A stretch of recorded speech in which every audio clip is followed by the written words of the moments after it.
The morning after completing the gauntlet, the human team woke to discover they were the most famous beings in the galaxy. News networks across thousands of worlds played recordings of their victory. Social media platforms crashed from too much traffic. Merchandisers were already selling items with the blue planet emblem. Children of dozens species pretended to be humans in their games. Hana arrived at the medical center early, hoping to speak with the team before the official victory ceremony. She found them already awake, reviewing messages on datapads while medical staff performed final checks. Jiwon's leg was wrapped in a sophisticated brace that would help it heal properly. "You've become legends overnight," Hana said, smiling. "How does it feel?" Jiwon looked up from her reading. "Overwhelming, and a little concerning. Legends are expected to be perfect. We're just people who work hard and refuse to give up." "That's exactly why people are inspired," Hana replied. "You showed that being average at many things beats being perfect at one thing. Every species in the galaxy has been told they need to specialize to succeed. You proved that wrong." Taemin entered carrying a thick folder of documents. He looked like he hadn't slept. "I've been reading military reports all night. Analysts across the galaxy are rethinking basic strategy because of your performance. Some governments are worried. They're saying humans are unpredictable and potentially dangerous." "Are we dangerous?" Soman asked with a slight smile. Taemin considered the question seriously. "Every capable species is potentially dangerous. The question is whether you use that capability for cooperation or conquest. Your history suggests you've learned from past mistakes, but not everyone will believe that." The door opened and a formal delegation entered. They wore the insignia of the Galactic Council, the governing body that maintained peace and order across civilized space. The leader was an ancient being whose species had mediated galactic affairs for thousands of years. "Captain Jiwon," the delegate spoke through a translation device. "The Galactic Council requests your presence at an emergency session this afternoon. We must discuss humanity's petition for membership in the galactic community." Jiwon stood, testing her injured leg. "We'll be there." "This is highly irregular," the delegate continued. "Normally, new species spend decades being evaluated before membership is considered. But your performance has forced us to accelerate the process. The galaxy is watching. They want to know what humanity's return means for everyone." After the delegation left, Yuna helped Jiwon adjust her leg brace. "Are you worried about the council meeting?" she asked. "No," Jiwon replied. "We came here to prove ourselves. We've done that. Now we prove we can be partners, not threats." The victory ceremony took place in the Grand Amphitheater, a massive structure that could hold representatives from thousands of worlds. Every seat was filled. Millions more watched through broadcasts. The human team walked onto the central platform to thunderous applause mixed with uncertain silence. The Games Commissioner presented the champion's apex, a crystal trophy that represented ultimate achievement. Jiwon accepted it on behalf of humanity. The applause grew louder, but Jiwon raised her hand asking for silence. "I need to say something," she began. Her voice carried through the amphitheater's perfect acoustics. "Thank you for this honor. But we didn't come here just to win competitions or prove we're physically capable. We came to tell you a story about who we were, who we became, and who we want to be." The crowd quieted, listening intently. Hana found herself holding her breath. 2,000 years ago, humanity nearly destroyed itself, Jiwon continued. "We created artificial intelligence without fully understanding it. That intelligence decided we were a threat and tried to eliminate us. We fought a terrible war. Billions died. Hundreds of colony worlds were lost. Our civilization collapsed." Murmurs rippled through the audience. This was new information not included in the ancient corrupted records. "We won that war," Jiwon said, "but the victory felt like defeat. We had proven ourselves capable of creating threats we couldn't control. We had demonstrated both brilliance and stupidity, so we made a choice. We withdrew from the galaxy. We hid in a remote sector of space and focused on rebuilding not just our technology but ourselves. For 2,000 years, we watched you from the shadows. We saw the galactic community grow and prosper. We saw species cooperating, sharing knowledge, maintaining peace, and we realized something important. We had been alone before, and that isolation nearly destroyed us. We needed you as much as you might need us. Humanity's greatest strength has always been our diversity, not just genetic diversity, but diversity of thought, culture, and approach. We are individuals who argue and disagree, yet we work together when it matters most. We are logical and emotional, peaceful and fierce, cautious and bold. These contradictions don't weaken us. They make us adaptable. Look at the galaxy today. Every species has specialized. You've become incredibly good at specific things. This is efficient and beautiful, but it's also fragile. Specialization creates vulnerability. If an unexpected threat appears, specialists struggle to adapt. We're not saying we're better. We're saying we're different, and that difference might be valuable. Humans are generalists in a galaxy of specialists. We offer partnership and adaptability. We'll work with any species on any world facing any challenge. We don't seek dominance. We seek cooperation. Jiwan paused, looking around the vast amphitheater. The universe is enormous and full of unknowns. There will be threats none of us can face alone. But together, combining our strengths, we can endure anything. That's what we learned during our 2,000 years of rebuilding. Survival requires community. The silence that followed was absolute. Then slowly applause began.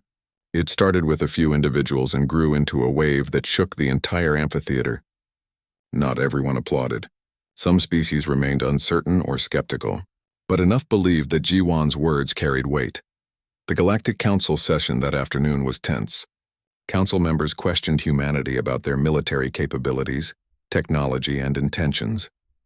Jiwan answered every question honestly, even when honesty revealed potentially dangerous knowledge. Humans had learned to fight against artificial intelligence. They knew how to defeat machines that other species considered invincible. This knowledge could be used for protection or conquest. Why should we trust you? One council member asked bluntly. Your history shows both compassion and destruction. How do we know which path you'll follow? You don't, Jiwan admitted. Trust can't be demanded or assumed. It must be earned through actions over time. We're asking for the opportunity to prove ourselves. Judge us by what we do, not by what you fear we might do. The council deliberated for hours while the galaxy waited. Finally, they reconvened. The speaker addressed the assembly with formal gravity. The Galactic Council has reached a decision. Humanity's petition for membership is accepted. Your homeworld Terra and all associated colonies will be recognized as sovereign territory. You will receive full diplomatic status, trade rights, and protection under mutual defense treaties. Relief flooded through the human team, but the speaker wasn't finished. However, we impose conditions. Humanity must establish a permanent embassy on Viridian Prime. You must commit to transparency regarding military capabilities and technology. You must allow Council observers to visit human worlds and verify compliance with galactic law, and you must prove through consistent actions that you seek cooperation, not domination. Trust must be earned, the speaker concluded, echoing Jiwan's own words. We give you the opportunity. Don't waste it. Jiwan stood and bowed respectfully. We accept all conditions. Transparency was always our intention. We have nothing to hide and everything to share. The decision was announced to the waiting galaxy. Reactions were mixed. Some species celebrated humanity's return. Others remained cautious. A few expressed open hostility, viewing humans as potential threats. But the decision was made. Humanity had returned to galactic civilization. In the following days, the human team became both celebrities and diplomats. Hana was offered a position as Earth's official historian, working directly with humans to document their hidden history. She accepted immediately, thrilled beyond words. Taman was recruited as a military liaison, helping bridge the gap between human tactics and galactic doctrine. He was both excited and nervous about working with a species that rewrote all the rules he knew. Minho received offers from military academies across the galaxy to teach unconventional strategy. He accepted a position at the prestigious Galactic Strategic Institute, promising to teach that adaptability beats specialization. Yuna began collaborating with medical specialists from hundreds of worlds, sharing human knowledge of biology and adaptive treatment. Her holistic approach to medicine, which emphasized versatility over specialization, revolutionized emergency medical practices. Doyen was flooded with engineering contracts. He chose to work with developing worlds, helping them build infrastructure using improvisation and limited resources. His ability to create solutions from nothing became legendary. Soman was challenged to exhibition matches by warriors from dozens of species. She accepted selectively, using each bout to demonstrate that technique and intelligence could overcome raw strength. The next morning, the galactic news networks were filled with discussion about the humans. Most of the commentary was not kind. Sports analysts pointed out that humans lacked every physical advantage other species possessed. They had no thick armor like the Kroval warriors. They couldn't regenerate injuries like the Thaxian healers. They didn't have the enhanced speed of the Quilox runners, or the raw strength of the Gorath heavyweights. Hana sat in her apartment, watching interview after interview. Every expert said the same thing. The humans would be eliminated quickly. Some called their participation a publicity stunt. Others suggested it was disrespectful to the memory of their extinct species. A few commentators even questioned whether these humans were real or imposters from another species using disguises. Taman had sent her his analysis overnight. His computer models predicted humans would fail at every physical challenge. Their bones were too brittle, their muscles too weak, their reactions too slow. According to pure statistics and biology, they didn't belong in these games. But Hana remembered Jiwon's eyes. The confidence there wasn't arrogance. It was certainty born from experience. Whatever advantages humans lacked in biology, they must have something else. Something the computers couldn't measure. The first official trial was scheduled for noon. It was a combat challenge. Each species would send one representative to fight in single combat. The arena would be set to 0 gravity to neutralize advantages from body weight and size. Victory came from either knockout, surrender, or forcing the opponent out of bounds. The Kroval team had issued a formal challenge to the humans. The Kroval were the defending champions, massive reptilian warriors who stood over 8 feet tall. Their bodies were covered in thick scales that could deflect most weapons. They could regenerate minor injuries in minutes.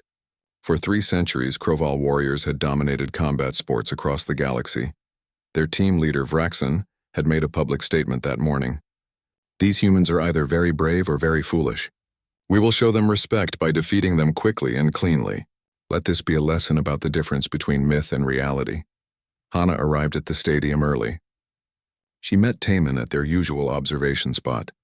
The arena below had been transformed into a large spherical cage, perfectly smooth on all sides. No handholds, no corners to hide in, nothing but empty space where the fighters would float. "Who do you think the humans will send?" Taman asked. Before Hana could answer, the announcements began. The Kroval fighter entered first. He was enormous even by their species standards. His scales gleamed under the lights like polished stone. He wore minimal armor, confident in his natural defenses. The crowd roared approval. Vraxen was a fan favorite, known for his powerful strikes and tactical intelligence. Then the human representative entered. The crowd fell silent, then began to laugh.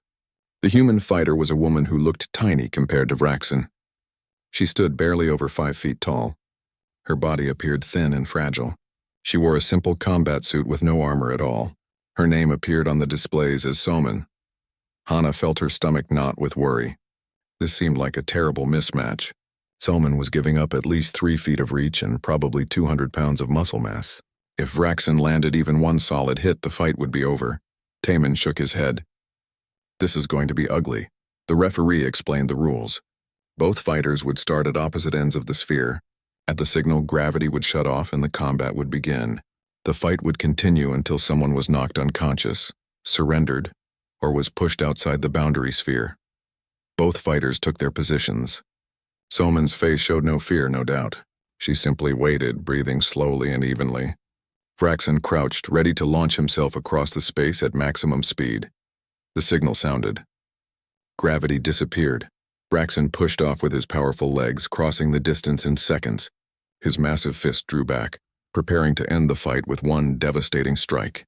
The crowd leaned forward in anticipation. Soman didn't try to dodge. Instead, she did something unexpected. She pushed off at an angle, moving toward Vraxen instead of away. Her trajectory seemed wrong, like she was flying directly into his attack. At the last possible moment, Soman twisted. Vraxen's punch passed through empty space where her head had been. His momentum carried him forward, unable to change direction in 0 gravity. Soman's hand shot out and grabbed his extended arm. What happened next was so fast that most of the crowd missed it. Soman used Vraxen's own momentum, adding a precise twist to his arm. In 0 gravity, the leverage was perfect. Vraxen spun out of control, tumbling through the air. He tried to recover, but Soman was already moving. She bounced off the sphere wall, controlling her trajectory with tiny movements of her hands and feet. She approached Vraxen from behind and above. Her hand struck the back of his neck, targeting a specific point between his scales. Braxton's body went limp. He floated unconscious in the center of the sphere. The stadium was absolutely silent for 3 full seconds. Then chaos erupted. Half the crowd was cheering. The other half was shouting in disbelief. Announcements demanded to review the footage. Betting systems crashed from too many sudden queries. Hana was on her feet screaming. Taman sat frozen, his datapad forgotten in his lap. His mouth hung open in shock. Medical teams entered the sphere to retrieve Vraxon. He was alive and would recover, but he had been defeated in under 30 seconds. The replay showed the fight from multiple angles. Every movement Soman made had been precise and controlled. She had used efficiency instead of force, technique instead of strength. In the preparation area, Soman bowed respectfully to the unconscious Vraxon as medical staff carried him away. When she rejoined her team, Captain Jiwon simply nodded approval. The other humans showed no surprise at all. This was exactly what they had expected. The rest of the day's trials told a similar story. In the strategic warfare simulation, Minho represented humanity. The challenge involved commanding a virtual fleet against opponents in real-time combat. Most species used textbook tactics, following established military doctrine that had been refined over centuries. Minho threw out the textbook. His fleet moved erratically, making decisions that seemed random. He sacrificed ships that should have been protected. He retreated from battles he should have won. Other strategists watched in confusion. Was he trying to lose? Then, in the final minutes, the pattern revealed itself. Every strange decision had been setting up his opponents. Every sacrifice had gathered intelligence about their tactics. Every retreat had positioned his forces for a massive coordinated strike. When Minho's fleet attacked, it was devastating. His opponents had no defense prepared because they had never seen strategy like this before. The engineering challenge was even more impressive. Teams received broken equipment and limited resources. They had to build a functioning power generator within 3 hours. Most species used standard designs, working efficiently but predictably. Doyen looked at the broken parts and saw possibilities nobody else could imagine. He combined pieces that weren't meant to go together. He used parts for purposes they weren't designed for. His generator was ugly and strange, but when testing time came, it produced twice the power of any other design. The judges were stunned. By evening, the human team had won 3 out of 4 trials they entered. The only event they didn't win was pure strength competition, where physics simply didn't allow their smaller bodies to compete. But even there, they performed better than predicted by using leverage and technique. The betting markets had reversed completely. Odds on human victory had shifted from 1,000 to 1 against to 3 to 1 in favor. The entire galaxy was trying to understand what they were witnessing. Hana managed to reach Jiwon after the day's events ended. The human captain looked tired but satisfied. "You're wondering how we did it," Jiwon said before Hana could ask. "Everyone is wondering," Hana admitted. "The analysts say you should have lost based on physical capabilities alone." Jiwon nodded. "They're right. In a direct contest of strength or speed, we usually lose. But we don't fight direct contests. We fight smart contests. Humans evolved as persistence hunters. We didn't catch prey by being faster or stronger. We caught prey by being smarter and more stubborn." "What do you mean?" Hana asked. "On our homeworld, humans used to hunt animals much larger and faster than us," Jiwon explained. "We would chase them for hours or days until they collapsed from exhaustion. We couldn't outrun them in a sprint, but we could outlast them in a marathon. We learned to use tools, to plan ahead, to adapt to changing situations. Those skills are written into our DNA." Taman had joined them during this explanation. He looked at Jiwon with new respect. "You're not trying to overpower opponents. You're trying to outlast them and outthink them." "Exactly," Jiwon said. "Every species in this galaxy has specialized. You've become incredibly good at specific things. Kroval warriors are perfect for direct combat. Thaxian healers are unmatched at medicine. Quilox runners are the fastest beings alive. But you've sacrificed adaptability for specialization." "And humans never specialized," Hana said, understanding. "You stayed generalists." The stadium lights blazed across Viridian Prime like a second sun. Hana pressed her face against the observation window, watching thousands of alien species fill the massive arena below. Her heart raced with excitement. This was the Galactic Unity Games, the biggest event in the known universe. Every species came here to prove their strength, speed, and intelligence. Hana was a historian. She studied dead civilizations and forgotten worlds. Most people thought her job was boring, but she loved it. For years, she had been researching one particular species that disappeared long ago. They were called humans. According to old records, they came from a planet called Terra or Earth, but nobody had seen them in over 2,000 years. Most scholars laughed at Hana's research. They said humans were just myths, stories made up to scare children. The few records that existed were corrupted and hard to read. Some claimed humans were mighty warriors. Others said they were wise philosophers. A few ancient texts described them as dangerous and unpredictable. Hana believed there was truth in all these stories. She just needed to find proof.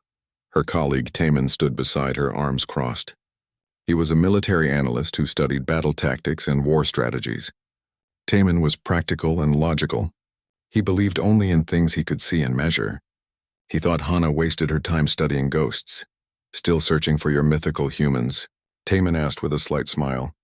He was teasing her, but not unkindly. They had been friends for many years. Hana didn't look away from the window. They were real. I know they were. The evidence is there if people would just look. Maybe they were real once, Taman admitted. But they're gone now. Probably destroyed themselves in some war. That's what most aggressive species do. They burn too bright and die too fast. Before Hana could argue, the arena lights dimmed. The opening ceremony was about to begin. A massive holographic display appeared above the stadium floor, showing the emblem of the Galactic Unity Games. The crowd of millions fell silent. The Games Commissioner appeared on the central platform. She was a tall, elegant being from one of the oldest species in the galaxy. Her voice echoed through speakers that translated her words into thousands of languages simultaneously. Welcome, citizens of the galaxy, to the 3047th Galactic Unity Games. The crowd erupted in cheers that shook the stadium walls. This year we have representatives from 467 species. They will compete in tests of strength, endurance, intelligence, and cooperation. The commissioner began announcing each competing species. Massive creatures with armored hides marched onto the field. Graceful beings that floated through the air danced in formation. Small but incredibly fast species darted across the arena in blurs of motion. Each entrance brought new cheers from the crowd. Hana had seen this ceremony many times before. It was always impressive, but it followed the same pattern. She started to relax, thinking about where she might find dinner after the ceremony ended. Then the commissioner said something that made Hana's blood freeze. And now, I must announce something unprecedented in the history of these games. We have received a late entry. A species that was believed to be extinct has requested to participate. The entire stadium went silent. This had never happened before. The holographic displays flickered and changed. A new emblem appeared, one that Hana had only seen in ancient, corrupted files. It showed a blue and green planet with a single white moon. The commissioner's voice carried a note of uncertainty. I present to you representatives from Terra, the humans. Hana grabbed Taman's arm so hard he winced. Did she just say humans? Taman whispered. His face had gone pale. That's impossible. The arena entrance opened. 5 figures walked onto the field. They were smaller than most species present, standing only about 6 feet tall. They had no natural armor, no visible weapons, no enhanced features. They wore simple gray uniforms with the blue planet emblem on their shoulders. The crowd didn't know how to react. Some beings whispered to their neighbors. Others pulled out data devices, searching for information about humans. Many simply stared in confusion. The human team walked to the center of the arena with calm confidence. They showed no fear despite being surrounded by species twice their size. The leader was a woman who appeared to be in her 30s. She had dark hair pulled back in a practical style and sharp, intelligent eyes that scanned the crowd. Hana couldn't breathe. She couldn't think. Every scholar in the galaxy had told her humans were just myths. Yet here they stood, real and alive, on the arena floor below her. I need to talk to them, Hana said suddenly. She turned and ran toward the exit, not waiting for Taman to respond. She used her historian credentials to reach the lower levels where teams prepared between events. Security was tight, but her identification got her through. She found the human team in a small preparation room, drinking water and checking their equipment. Hana knocked on the open door. The 5 humans turned to look at her. Up close, she could see they were even more ordinary than they appeared from above. They had smooth skin that bruised easily, eyes that needed protection from bright light and bodies that seemed fragile compared to most species. The team leader stood and approached. She was exactly Hana's height. "Hello, I'm Captain Jiwon. Can I help you?" Hana's mind went blank. She had rehearsed this moment in her dreams 1,000 times, but now she couldn't remember what she wanted to say. "I'm Hana. I'm a historian. I've been studying your species for 10 years. Everyone told me you were extinct," Jiwon smiled. It was a warm, genuine expression. "We're very much alive. We've just been away for a while. Why did you disappear? Where have you been? Why come back now?" The questions tumbled out of Hana before she could stop them. Jiwon gestured to a bench, inviting Hana to sit. The other humans continued their preparations, giving their captain space to talk. That's a long story. The short version is that we had a war. A terrible war against artificial intelligence that we created. It nearly destroyed us. We lost billions of people and hundreds of colony worlds. "But you survived," Hana said. "Yes, we survived. But barely. After the war ended, we realized we needed to change. We were too aggressive, too ambitious, too reckless. So we withdrew from galactic society. We went to a hidden part of space and rebuilt ourselves. We've been watching the galaxy from the shadows for 2,000 years. And now you've decided to return," Hana said. "Why?" Jiwon looked toward the door where the sounds of the crowd could be heard. "Because hiding is not living. We've learned from our mistakes. We've changed. And we believe we can contribute something valuable to the galactic community. But first we need to prove we deserve a place among the stars." "By competing in the games?" Hana asked. "By showing what humanity can do," Jiwon replied. "We're not the strongest species. We're not the fastest or the smartest, but we have other qualities. Adaptability, persistence, creativity. We want to show the galaxy that we're worth getting to know." Before Hana could ask more questions, an announcement echoed through the corridors. All teams needed to report to the main arena for the opening trials. The games were beginning. Jiwon stood and offered her hand to Hana. "It was nice to meet you. I hope we can talk more later. I'd love to hear about your research." Hana shook her hand, feeling the warmth and strength in Jiwon's grip. "Good luck out there." "Thank you," Jiwon said. "But luck is only part of it. Mostly it's about preparation and determination. That's what makes us human." Hana watched the team leave, then ran back to find Taemin. She found him in the observation area, staring at his datapad with a confused expression. "I've been running analysis on human physiology," Taemin said without looking up. "Based on old records, they shouldn't stand a chance in these competitions. They're too weak, too slow, too fragile. The betting odds have them finishing last in every single event." Hana thought about Jiwon's calm confidence and steady eyes. "I don't think the betting odds understand what they're dealing with." "What do you mean?" Taemin asked. "I mean," Hana said, "that maybe being the strongest or fastest isn't everything. Maybe there are other ways to win." Taemin looked skeptical, but he didn't argue. Together they returned to the observation window to watch the first trial begin. Down on the arena floor, the human team stood ready among giants and monsters, small and unimpressive to the untrained eye. But Hana saw something else. She saw 5 individuals who had survived the extinction of their entire civilization. They had endured wars that would have destroyed most species. They had rebuilt from nothing and now stood ready to prove themselves to a galaxy that had forgotten they existed. The first trial was about to begin. The entire galaxy was watching, and humanity was ready to remind everyone why they had once been legends. The gauntlet had earned its reputation as the ultimate test of the Galactic Unity Games. Built over a century ago, it was a massive artificial structure that stretched 20 kilometers through hostile terrain. The course combined every type of challenge imaginable: extreme environments, physical obstacles, combat situations, and complex puzzles. All of this had to be completed as a team. If any member fell more than 50 meters behind the others, the entire team was disqualified. The design philosophy was simple and brutal. The gauntlet required speed, strength, endurance, intelligence, and perfect teamwork simultaneously. Since every species specialized in only some of these areas, completing the course was theoretically impossible. Teams could finish parts of it, but never the whole thing. The record stood at 17 kilometers before exhaustion and injury forced the team to withdraw. Hana stood in the packed observation center. Every available space was filled with beings from across the galaxy. The human team's performance in previous trials had captured everyone's attention. Could they be the first to complete the impossible course? Or would the gauntlet finally expose the limits of human adaptability? Beside her, Taman reviewed technical specifications of the course. The first section alone eliminates most teams, he said quietly. It's a 5-kilometer sprint through constantly shifting gravity fields.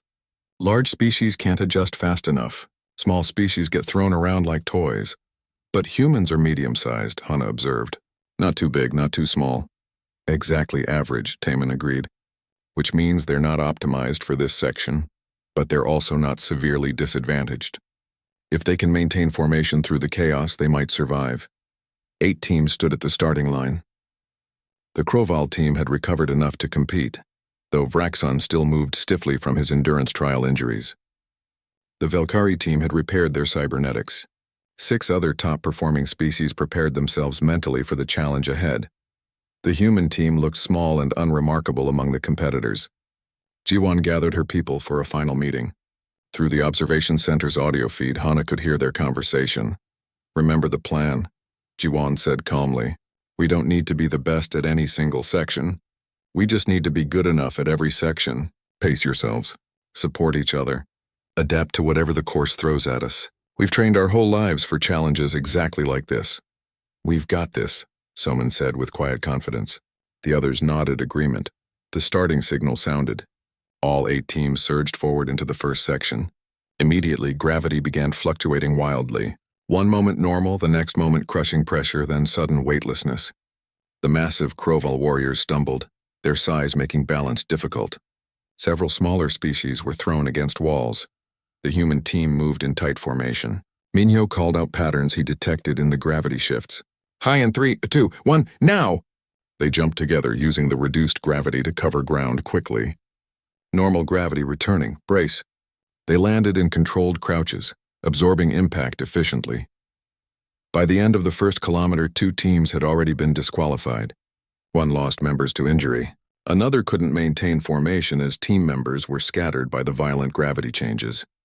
The human team held 4th place, moving steadily forward.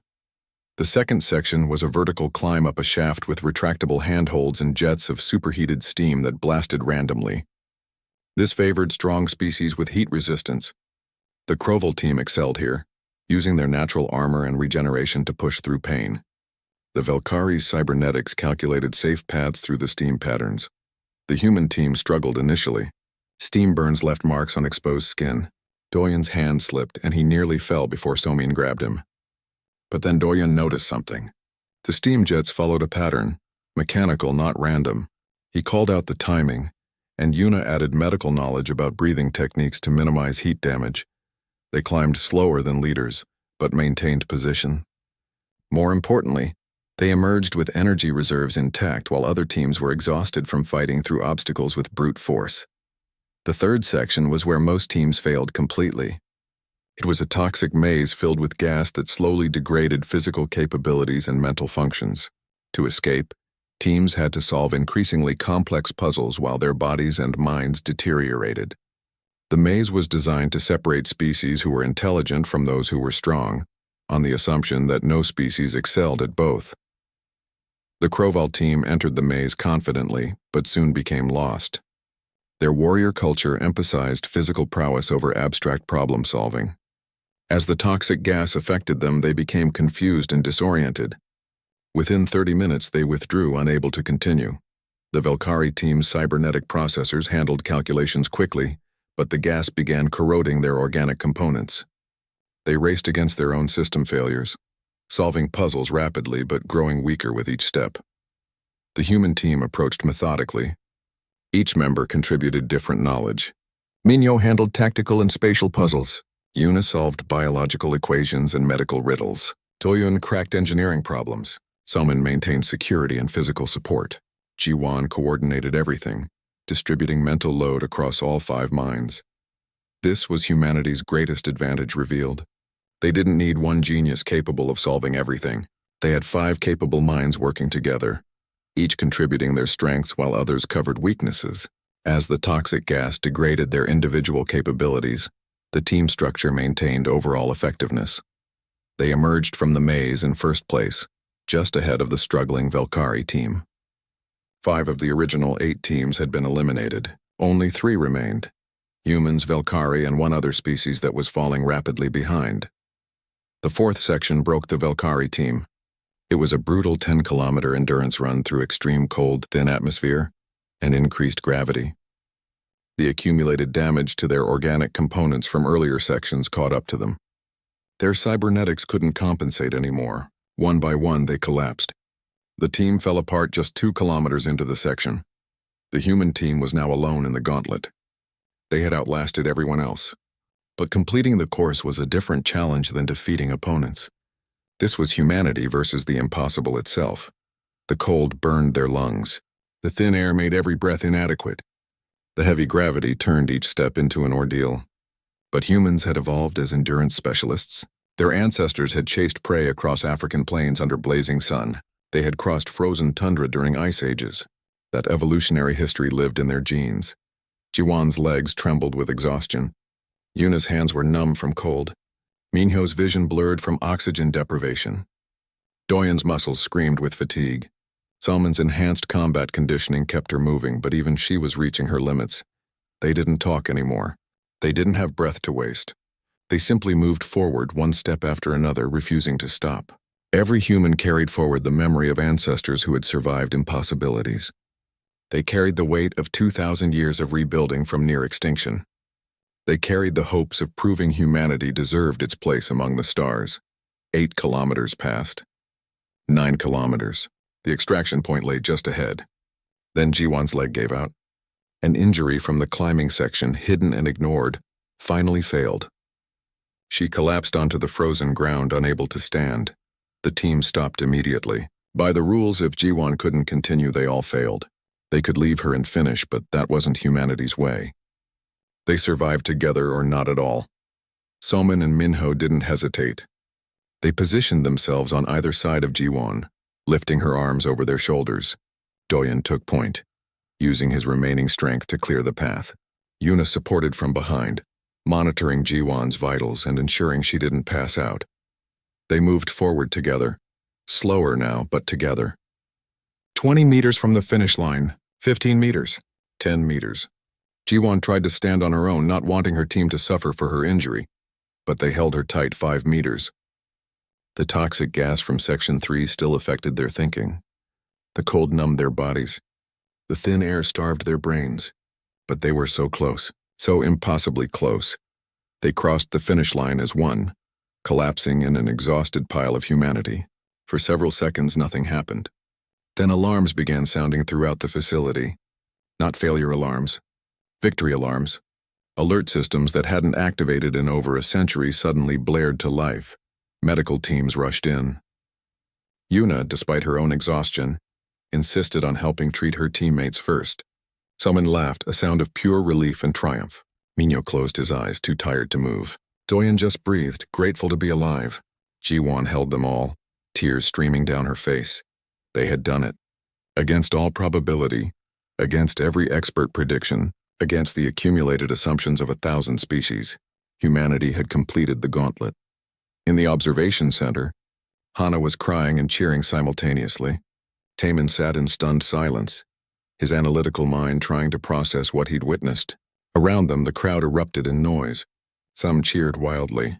Others argued about whether this changed everything they knew about biology and capability. The championship trials were different from the preliminary competitions. Only the top 10 species from the initial rounds could participate. These trials lasted an entire week and pushed competitors to their absolute limits.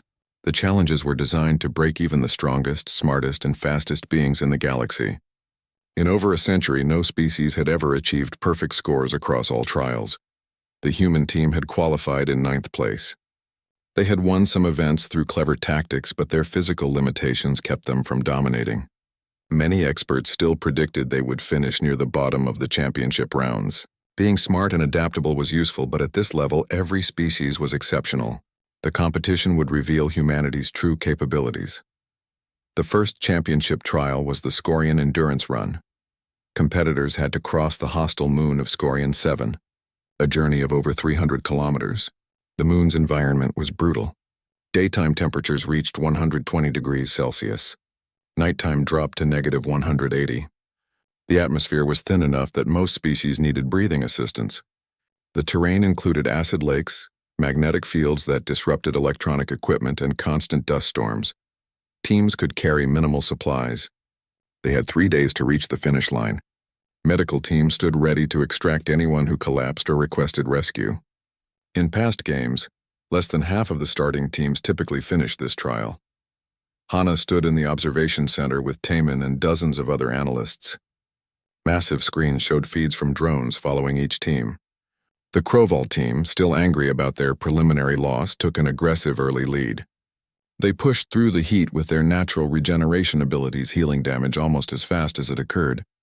The Valkyrie team, beings who were half biological and half machine, moved with mechanical precision. Their cybernetic parts regulated temperature and maintained steady energy output. They were built for exactly this kind of challenge. The human team started at a pace that seemed almost casual. They didn't sprint or push hard. Jiwan kept everyone together, moving at a steady rhythm that looked slow compared to other teams. Yuna, the team's medical specialist, monitored everyone's vital signs through simple handheld devices. Every hour, they stopped for exactly 5 minutes to rest and hydrate. "They're falling behind already," one analyst commented. "At this pace, they won't make it before the time limit." Taman studied his calculations. Actually, their pace is mathematically optimal for long-distance travel. They're not trying to win the first day. They're trying to survive all 3 days. By the end of day 1, 3 teams had already dropped out. The heat and terrain were too much. The Kroval team maintained their lead but showed visible signs of stress. Even their regeneration had limits. The Valkyrie team held second place steadily. The human team had fallen to 7th place, but all 5 members appeared in good condition. Day 2 brought the real test. The route passed through areas where magnetic fields played havoc with advanced technology. The Valkyrie team's advantage began to disappear as their cybernetic parts malfunctioned. They had to slow down significantly to make manual repairs. Several other teams saw their equipment fail completely and were forced to withdraw. The Kroval team still led, but their regeneration was struggling to keep up with accumulated damage. Their scales, which had seemed invincible, were cracked and bleeding in places. They pushed forward through sheer determination and pride, refusing to admit weakness. The human team maintained their steady pace.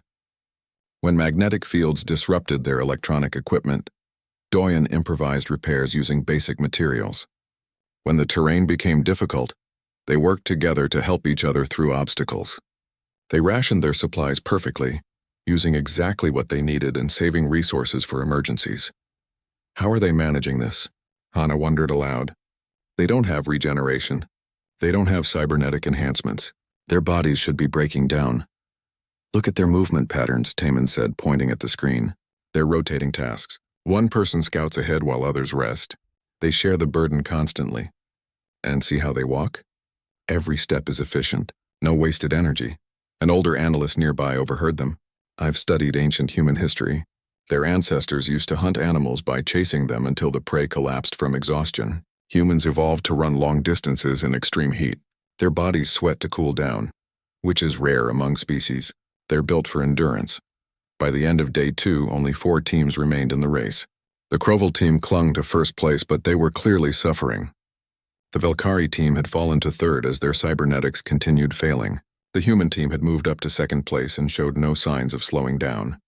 Day 3 was the final push. The Kroval team leader, Vraxon himself, began stumbling. His regeneration had finally reached its limit. His body couldn't heal fast enough anymore. With only 2 kilometers remaining, he collapsed. His team tried to carry him, but the rules required all members to cross under their own power. They had to withdraw, devastated. The Valkyrie team's technology failed completely in the last stretch. Without their cybernetic enhancements functioning, they couldn't maintain pace. They finished, but far behind schedule. The human team crossed the finish line first, exhausted but intact. They had maintained their steady pace for 3 entire days, never speeding up unnecessarily, never slowing down except for scheduled rests. While other species had burned bright and faded, humans had simply endured. The galaxy watched in amazement. The betting markets went wild. Suddenly, everyone wanted to know more about human endurance capabilities. Sports medicine specialists requested access to human physiology data. Military analysts saw implications for long-term campaigns, but there was no time to rest. The second championship trial began the next day. This was a strategic command simulation, the most complex military exercise in the known galaxy. Teams would control entire fleets in a massive virtual war that lasted 72 hours. Every decision mattered. One mistake could cascade into complete defeat. Most species approached the simulation with established military doctrine. Hive mind species used consensus tactics, making decisions collectively.